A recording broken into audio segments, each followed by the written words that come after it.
Hey tubers, welcome back for another adventure. One of my subscribers asked me to make a quick video on how to store an all-terrain vehicle. And what I'm showing you right now is the wrong way to store an all-terrain vehicle. And just quickly, what am I doing wrong here? First of all, tires.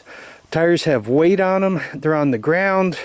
The dirt has a tendency to dry the tires out and make them crack. The weight has a tendency to make them deflate. So being on the ground like that, no good for the tires. First. Second, having it such that stuff can push on the plastic like that, like when it snows, weight on the plastic has a tendency to break the plastic, and the sun hitting the plastic has a tendency to fade and crack it. So those are two things wrong.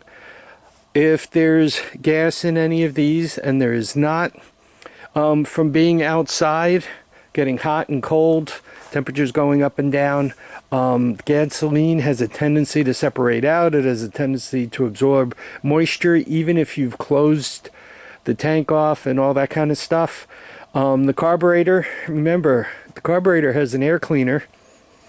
And even if you close the choke, you're still able to put a certain amount of air from, air is able to get to the bowl of the carburetor. That air getting to the carburetor makes the fuel go nasty. So I'm making a lot of mistakes here. Lastly, let's say it's time to work on these and it's July. I take off those tarps and I'm going to have everything from bees to raccoons coming out to chase me about. So this is the wrong way to store things. Try not to do, if you have a quad that's not parts, or an all-terrain cycle that's not parts, or one that you care about, don't store it like this. This is bad. I actually have to kind of go through these occasionally and figure out, am I going to rescue them, or are they just going to turn into just parts? Now let's talk about the right way to store an all-terrain vehicle. Now all this matters how long the vehicle is going to be stored for, but generally speaking, ideal conditions. If you could get your all-terrain vehicle inside someplace where the mice cannot get to it, you don't have raccoons living underneath it, and you don't have bugs building nests in every hole in there. Inside is better than outside. Keeps the sun off of them. If at any way you can, get them inside. These things, the three-wheelers, they used to put them on a milk crate, the metal milk crates, and take the weight off the tires. You really want to, even if you're not storing them for that long, if possible, if you could get the tires up off the floor, that's the best thing for them. Fill them with air and get the tires off the floor. Put it on a milk crate or put a couple of things underneath it, whatever you need to do to keep the tires off the floor. Once again, that'll keep the tires from absorbing stuff from the cement and the dirt and so forth. And the tires will just live longer. They won't go square if you do not have weight on them. Now let's talk about even the electronics, the switches and so forth. Being outside is not good for them, especially the China stuff. The China electronics, put together in such a way that it's kind of cheap, and getting any moisture into it, you're just asking for trouble.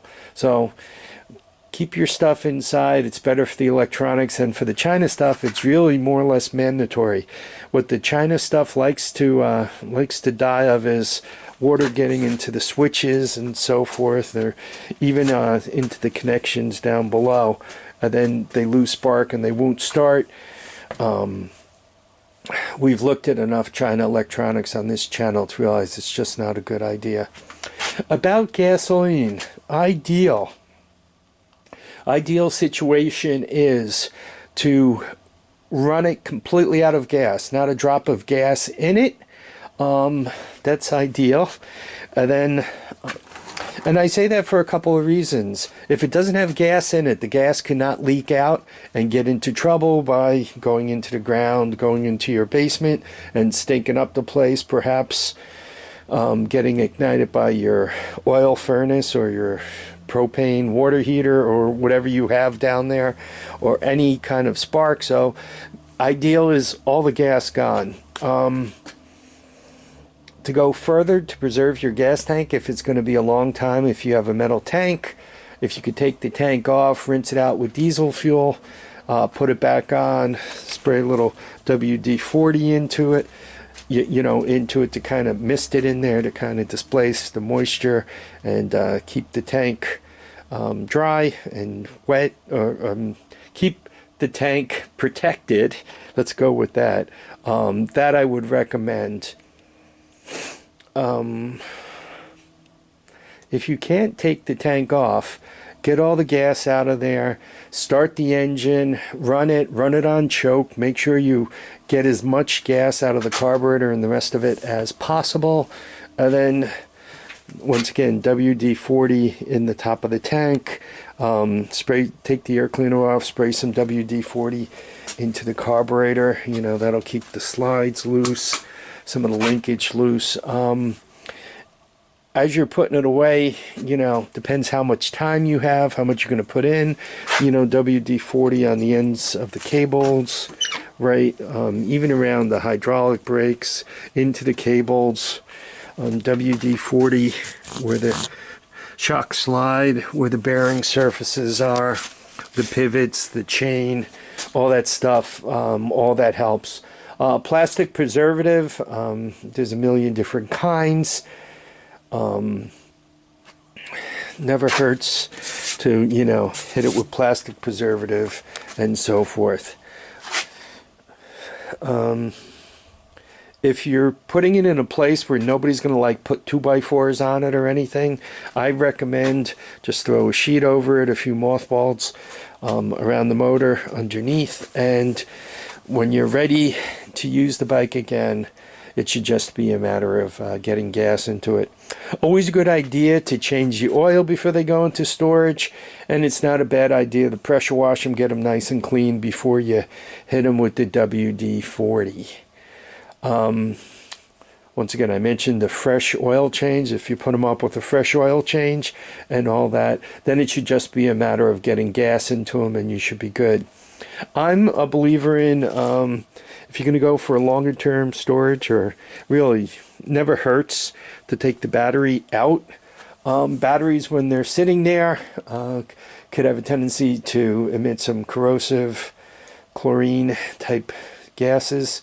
Not a lot of it, but enough that, especially for the China stuff, it can lead to corrosion on your connections and everything else. So I recommend getting the battery out of there, put it on float charge, and it should be ready to go when you're ready to go. Any spots, you see any little rusty spots, a little bit of WD-40 on them. I mean, assuming you're not going to scrape the frame, strip the frame down, and preserve it for real, and you should be good. The things to be thinking about, once again, tires going square. How does that happen? You have weight sitting on them, you have them outside, you don't have them full of air. At least if you have it up in the air and you have no weight on the tires, they won't go square and they shouldn't crack. Never hurts to put preservative on them also. Fuel system. Once again, I believe in getting the gas out. If the gas isn't there, it can't get into trouble. Right? Once again, WD-40 on the tank and all that kind of stuff.